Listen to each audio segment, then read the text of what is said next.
তো আমি আজকে আপনাদেরকে দেখাবো যে এরকম ফলন কিসের জন্য একবারে মাটিতে শুয়ে যায়, কি সমস্যার জন্য আর কি কারণে এরকম ফসলগুলো নষ্ট হয়, সেটাই আজকে কিন্তু আমি আপনাদেরকে পুরোপুরি বিস্তারিত বলবো এবং দেখাবো। আর এটা কিন্তু মূলত হয়ে থাকে বেশিরভাগ ডিএপি সারের জন্য। অতিমাত্রা পরিমাণের চাইতে বেশি ব্যবহার করলে এই সমস্যাটা হয়ে থাকে। চলুন বিস্তারিত দেখাই।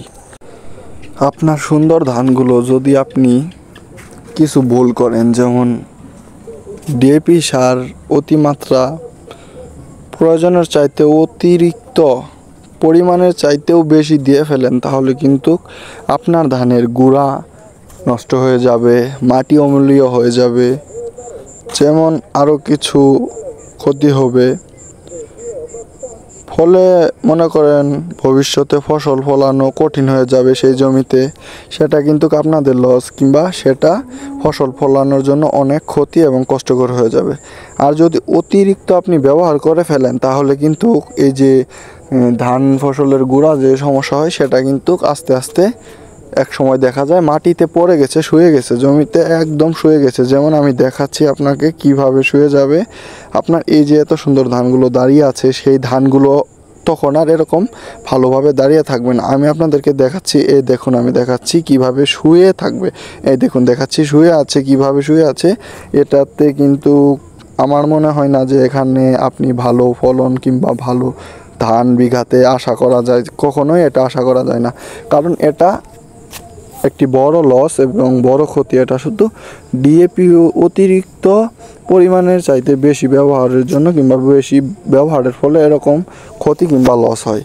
এটা কিন্তু আমরা অনেকেই জানি না যেটার জন্য এরকম লস হয়। আর এটা কিন্তু সাধারণ লস না, এটা একটি কৃষকের কিংবা একটি ফসল ফলানোর যে জমির মালিক আছে তার জন্য অনেকটা কষ্টকর হয়ে যায়, অনেকটা তার ক্ষতি হয়ে যায়। এই ক্ষতিটা কিন্তু সে এই ফসলের জন্য হলো না, ওই যে ডিএপি পরিমাণের চাইতে বেশি ব্যবহার করেছে তার জন্য হয়েছে। এটা আসলে মাথায় রাখতে হবে যে পরিমাণ মতো জিনিস ব্যবহার করলে অনেক ভালো হয় আর সুন্দর হয়, সেটা মাথায় রাখতে হবে। আপনার যদি পরিমাণ মতো ব্যবহার করেন জমিতে, আপনার কখনো একেবারে পরিমাণের চাইতে বিঘাতে যা আসার কথা তার চাইতেও বেশি আসতে পারে, এটা মাথায় রাখবেন। ধান ফসল তখন আরও সুন্দর হবে পরিমাণ মতো ব্যবহার করলে। তো এটাই ছিল আজকের ভিডিওটি ভালো লাগলে অবশ্যই চ্যানেলটা সাবস্ক্রাইব করে বেল আইকনটি অন করে দিয়ে আমাদের পাশে থাকবেন চ্যানেলের নিউ ভিডিও পাওয়ার জন্য।